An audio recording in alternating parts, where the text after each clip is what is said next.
أعوذ بالله من الشيطان الرجيم بسم الله الرحمن الرحيم رب اشرح لي صدري ويسر لي أمري واحلل عقدة من لساني يفقه قولي السلام عليكم ورحمة الله وبركاته الحمد لله رب العالمين والصلاة والسلام على سيد الأنبياء والمرسلين محمد المصطفى وعلى آله وصحبه أجمعين أما بعد Alhamdulillah, we praise Allah Azza wa Jal for the innumerable blessings that He bestows upon us at every instant. Blessings that truly no human being can appreciate. As Allah Azza wa Jal says, وَإِن تَعُدُّوا نِعْمَةَ اللَّهِ لَا تُحْصُوهَا. If you were to try and count any blessing of Allah, indeed no blessing of Allah subhanahu wa ta'ala can be enumerated. So the least we can do to express our gratitude in some way is to say Alhamdulillah, to praise Allah subhanahu wa ta'ala in His perfection, and that He has blessed us both inwardly and outwardly with these blessings which we do not know of nor can appreciate truly. فَأَمَّا بِنِعْمَةِ رَبِّكَ فَحَدِّثْ. As regards to the blessing of Allah Azza wa Jal, then you should proclaim it, meaning verbally, by tongue at least, you should proclaim the ni'mah and the bounty of Allah. Because this ayah in Surah Al-Duha is primarily, it's primarily related to the Prophet ﷺ, and then of course everyone else. It is connected to something very special, the blessing of Allah subhanahu wa ta'ala that He bestowed upon him sallallahu alaihi wasallam. So Allah subhanahu wa ta'ala says, أَلَمْ يَجِدْكَ يَتِيمًا فَآوَى. Did we not find you as an orphan and we gave you shelter?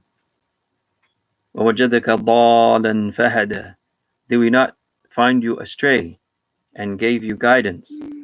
The important thing to remember about the word ضَالًا here, to be astray, we should not ever think that the Prophet ﷺ ever engaged in the practices of the Jahiliyyah Arab, nor did he engage in shirk or kufr of any kind.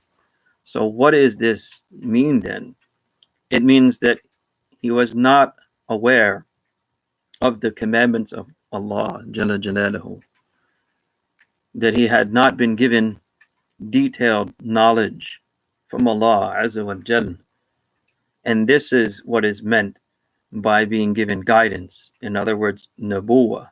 Not that, as I previously stated, he had ever involved himself in the practices of the Jahiliyyah Arab, nor did he ever commit shirk or kufr before he was given nubuwah, but rather this detailed knowledge that was given to him as a gift by his creator Allah Azza wa Jal is nubuwah, and that is what is meant here by being guided after being astray.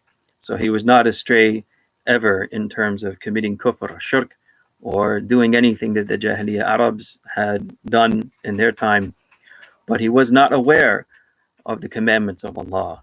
He was not aware of the books of Allah subhanahu wa ta'ala and the knowledge that is bestowed by Allah subhanahu wa ta'ala to the prophets. And now he was given this gift by Allah Azza wa Jal. And so Allah says after that, فَهَدَى, that we had guided you. In other words, to this knowledge that we gave to you through the Quran, through wahy, through revelation. وَوَجَدَكَ عَائِلًا فَأَغْنَى. And we found you in need and want, and we enriched you. So you didn't have much before, and now we have given you wealth and status. After that, Allah subhanahu wa ta'ala, after He reminds Rasulullah sallallahu alaihi wasallam of His great gifts upon him, He says, فَأَمَّا بِنِعْمَةِ رَبِّكَ فَحَدِّثْ. So, in regards to these great blessings, or the blessing of Allah subhanahu wa ta'ala, then you must proclaim it, you must tell others about it. Al-Alamatu Shabir Uthmani rahimahullah ta'ala has said that this means that the greatest gift that he was given, which is wahy, revelation, then he has now the duty to deliver that wahy to others, to deliver the message that was given to him, the guidance that was given to him, fahada, by Allah subhanahu wa ta'ala, has now to be delivered to others, fahaddith, hence the word hadith. What is relayed to us regarding the Prophet sallallahu alaihi wasallam, which in reality is what the Prophet sallallahu alaihi wasallam is relaying to us on behalf of our Creator Allah Azza wa Jal in the form of wahy, in the form of revelation, knowledge directly from Allah subhanahu wa ta'ala, either whether it's through the Quran, al-wahyul matnu, whether this is the recited revelation, or ghayrul matnu, or it is through the Prophet himself sallallahu alaihi wasallam, in the things that he did and the things that he enacted and the things that he approved of as an explanation of the Quran itself, being in totality that everything the Prophet did sallallahu alaihi wasallam was an embodiment of the Quran, as Aisha radiallahu ta'ala anha said, kana khuluquhu al-Quran, that the entirety of his character was the Quran. It's as if he was the essence of the embodiment of the message of the Quran. So this was the great blessing that was bestowed upon the Prophet sallallahu alaihi wasallam, which he was commanded to proclaim and to tell other people about that blessing, meaning deliver this message, this guidance that was given to you, to the people. We have to think about this for a second and go all the way back to the beginning of mankind, to the beginning of the saga of humanity, where Allah subhanahu wa ta'ala says that he taught Adam the names of all things. وَعَلَّمَ آدَمَ الْأَسْمَاءَ كُلَّهَا, that he gave the knowledge of all the names of all things to Adam alayhi salam. So when humanity was brought into existence by Allah Azza wa Jal, they were already given the capacity to be able to understand and know things. When we say things, kullaha, some explain that this is the knowledge of all things in existence. So how did Allah do that? Well, he gave Adam alayhi salam the knowledge of these things directly from him, what we would call ilham or wahi. So in other words, ألهمه الله وألقى في فطرته معرفة الأشياء كلها, that he took this knowledge and put it directly into the heart of Adam alayhi salam and in his fitrah.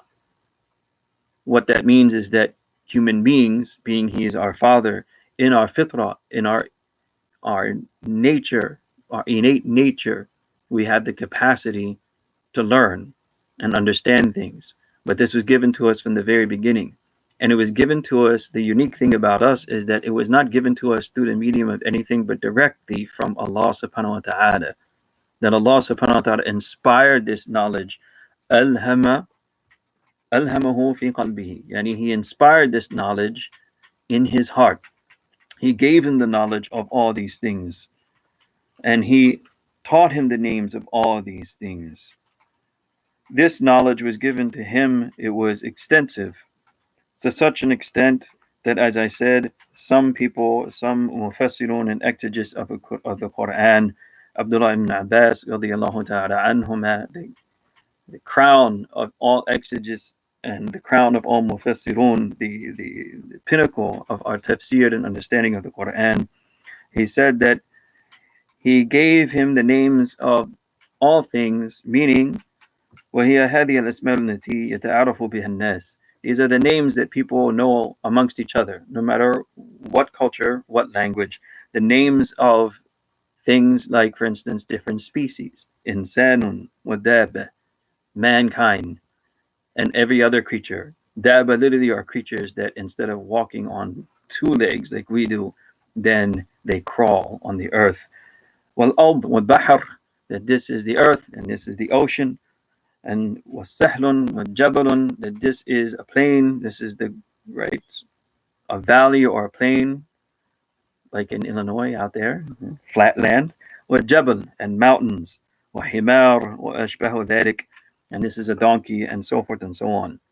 Min al-ummami wa ghayriha.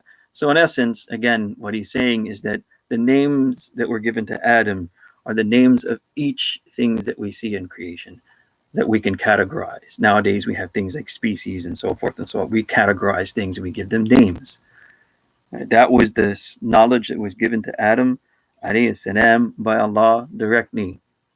Allama. Who taught him? Who did this ta'lim? Allah. Huwa damir inside the fi'l allama is Allah himself. He's the one who taught Adam these names. And so Adam was given that ability. that from directly from Allah to receive knowledge.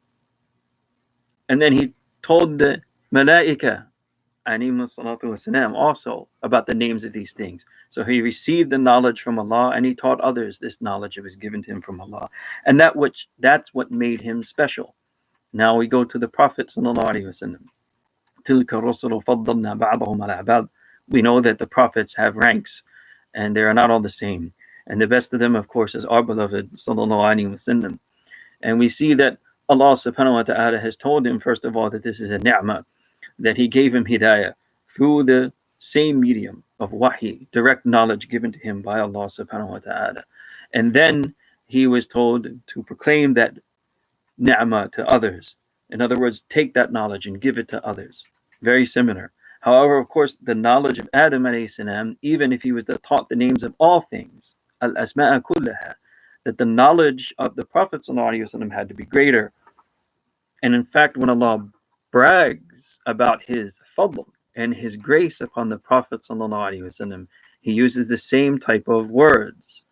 وَعَلَّمَكَ مَا لَمْ تَكُنْ تَعْلَمْ, that he taught you what you have not known previously. وَكَانَ فَضْلُ اللَّهِ عَلَيْكَ عَظِيمًا, and indeed the grace of Allah upon you is tremendous, enormous. So as if like this is of all things that were given, and there were so many things that were given to the Prophet ﷺ to make him the best of all creation. But of all of those things, the crown, the pinnacle of that is this knowledge that was given to him. So as Adam was taught the names of all things, however, the Prophet ﷺ was given even more, that he was taught the ilm of the same things, meaning the names of things in creation, but also in addition to that, وَزَادَ مَعْرِفَةَ خَوَاصِهَا وَمَنَافِعِهَا, that he was also not just given the names of things, but he was taught their special, peculiar qualities, the details of those things. And he was taught manafi'aha.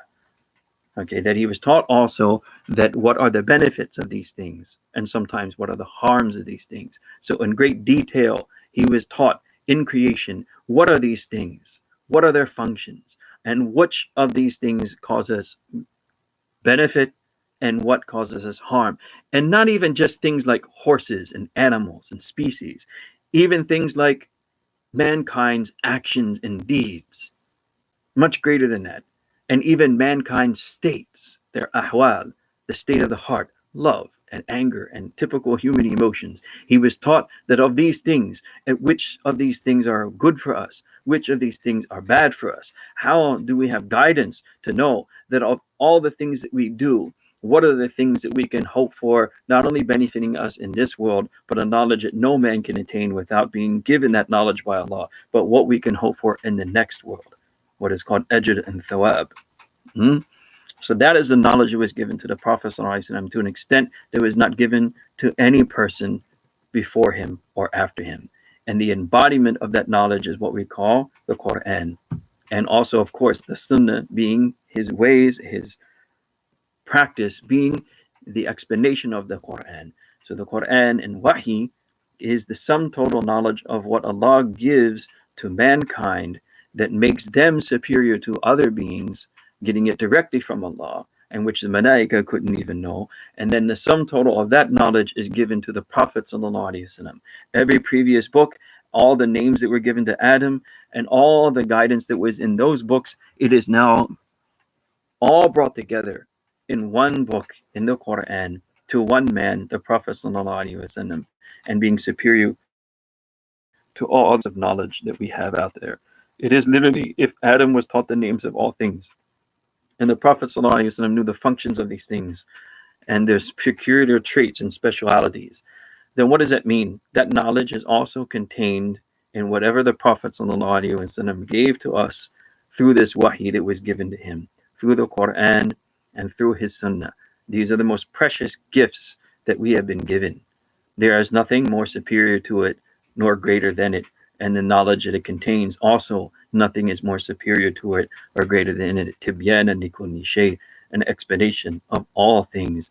Tafsilan likulli shay, a detailed explanation. Tafsilan, yani in detail, to explain each and everything. Things that not only that we know in this world of the outward, but things that we do not know.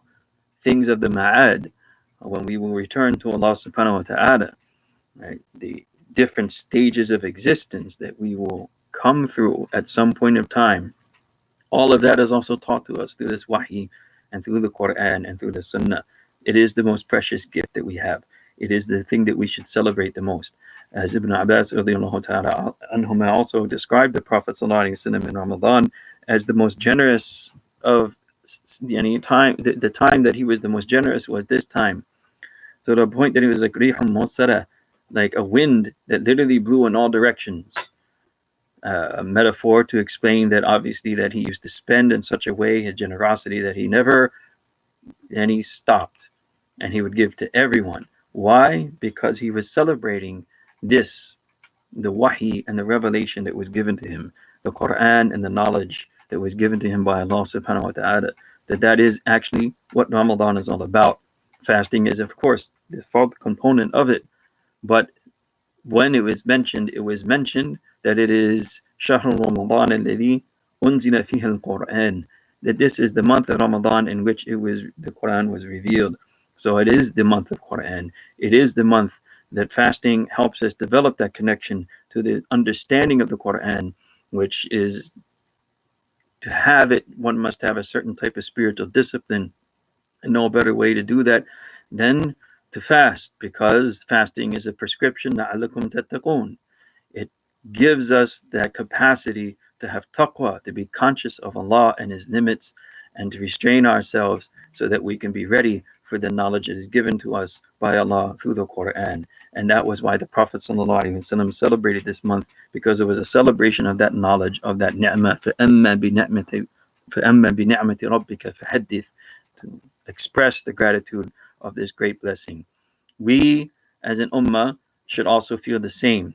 The greatest blessing and ni'mah that we have is this knowledge that was given to us by the Prophet ﷺ through the Quran and in Sunnah.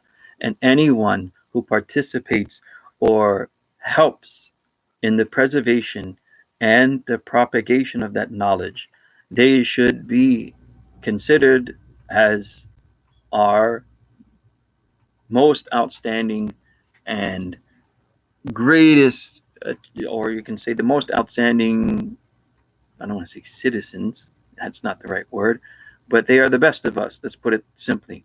As the hadith of Uthman ibn Affan anhu states, that the Prophet ﷺ said, خَيْرُكُمْ مَنْ تَعَلَّمَ الْقُرْآنَ وَعَلَّمَهُ, that the best of all of you are those who are either learning the Quran or teaching it. That is the sign of our being the most outstanding individuals of this ummah, the best of this ummah. That if we are engaged in the greatest ni'mah that has been given to this ummah, which is the knowledge of wahi, nothing can be greater than receiving knowledge from the creator of all things that exist. وَأَحَاطَ بِكُلِّ شَيْءٍ عِلْمًا. And not only does he create, but he has an absolute and complete knowledge of all things in existence. If maybe people were interested and I had more time, we can explain even what that means. The knowledge of Allah is not something that we can really comprehend properly until we define it. Allah's knowledge is not limited to time, space, and place. He creates those things. Allah's knowledge is not limited the way our knowledge is limited, that with anything in the universe that we see, we only have the knowledge of what is in front of us, but Allah knows all the possibilities related to anything in the universe that we see, as small as an atom, or even if there's something smaller than an atom, depending on what people say, right? Then He knows the possibilities regarding it, and He knows the possibilities regarding us and everything else that He creates, meaning all the details. If we were born a minute earlier or a minute late, or if we were a little taller or a little shorter, or whatever the details are. And if you start thinking about it as a human being and you try to calculate, there's almost what they say an infinitude, an endless amount of possibilities. Allah knows all of that all in one at the same time, which no human being could ever possibly hope to know, and could never know, and never be equated to know what Allah knows. But that creator whose knowledge is that extensive reveals to us through wahi the knowledge of things that we see in front of us, to be able to at least know what they are. And in case of the Prophet ﷺ, as I said, that included in the knowledge of the names that were given to Adam alayhi salam, the details were given as well. وَزَادَ مَعْرِفَةَ خَوَاصِهَا وَمَنَافِعِهَا, that he was given the knowledge of the details and specifics of these names and the benefits of these names, meaning the names of things and what they are and their benefits, and sometimes, as I said, the harm as well. So that means the knowledge of wahi gives a guidance from the Creator, whose knowledge cannot be comprehended by us except what He wills us to know. وَلَا يُحِيطُونَ بِعِلْمِهِ إِلَّا مَا شَاءَ. Right? Except what He wants us to know. But that is the knowledge that is given to us that is indeed greater than any other creation. You can't compare the Creator to the creation, but at least as far as creation is concerned, no knowledge can be as extensive or as great as the knowledge of wahi. And that is our great, great, great achievement as an ummah, to be able to preserve and learn and teach this wahi. And that will be continuing. That if we continue to do that, that will be a continuation of that legacy. And if we do that as well, we will find that Allah subhanahu wa ta'ala will preserve us, and Allah subhanahu wa ta'ala will protect us. So we ask Allah Jalla Jalaluhu in this month to help us understand the immense blessing of Allah on us in the wahi that we have received, in the revelation, the book of Allah, the Quran, and the sunnah of the Prophet sallallahu alaihi wasallam, the knowledge contained in it, and the knowledge of all the knowledge also that we know in order to preserve it, all of the different subjects that we develop to preserve it. This is a great achievement, and we should help with everything we have, jan and mal, with our lives and our wealth. We should preserve it, and we should give what we have to its preservation and support all those who do so. May Allah subhanahu wa ta'ala accept and protect us from this waba and give us all afiyah and help us to be of those who preserve and propagate the knowledge of Allah through His wahi, the Quran and the Sunnah. وآخر دعوانا أن الحمد لله رب العالمين وجزاكم الله خيرا كثيرا.